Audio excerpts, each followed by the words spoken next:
Hello Zainey friends, and welcome to another book review video. Today I'm talking about All the Pretty Things by Emily Arsenault. I don't know why I had to look at that. I literally just finished reading this book about an hour ago, but I had to come up here and do some other videos first, so I did that videos, and now I am doing the review for this one as well. So this is probably the freshest book in my mind right now. All the Pretty Things is about Ivy, and I actually remember her name because I just finished.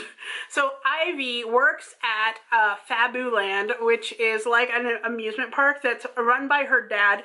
Her dad was originally part of a dynasty of donut makers, and he had like little stands in Fabuland, and then he ended up purchasing the theme park. And so he had been owner of the theme park for at least a year, if not two. And while Ivy is gone on a trip with her mother, she finds out that one of the kids who worked at the theme park that had Down syndrome had died and he was at the bottom of like a ravine or a cliff bed. I can't really remember where he was, but they found him dead. And her best friend Morgan had happened upon him, found him, and then she kind of spun out of control. And once Ivy comes back from her trip, they find her at the top of a Ferris wheel just screaming her head off. And she won't talk about what happened. She won't say anything about it to her.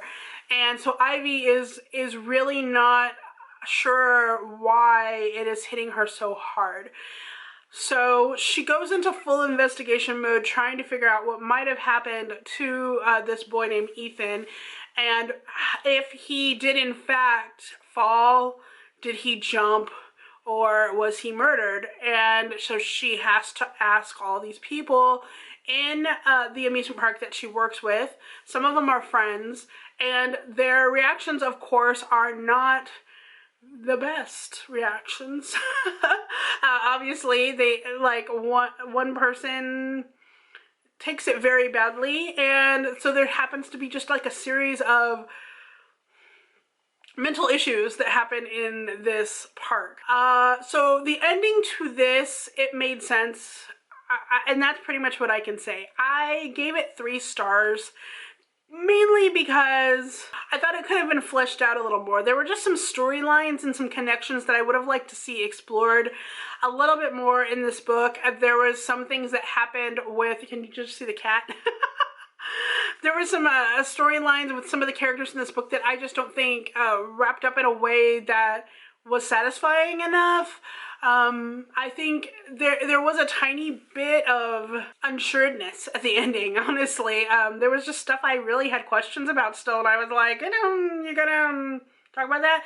I mean, I think it was definitely different than like an open ending where you don't find out what happened to someone. It was really like, there were these points that were brought up during the book and they never got addressed. And so I think that to me was a little bit hard when I ended it. I guess it wasn't as satisfying, so that's why I gave it 3 stars. But the story itself is very important. There are some things that happen in it that does not go into a lot of detail, but there are some things that happen that are very important that need to be lit up.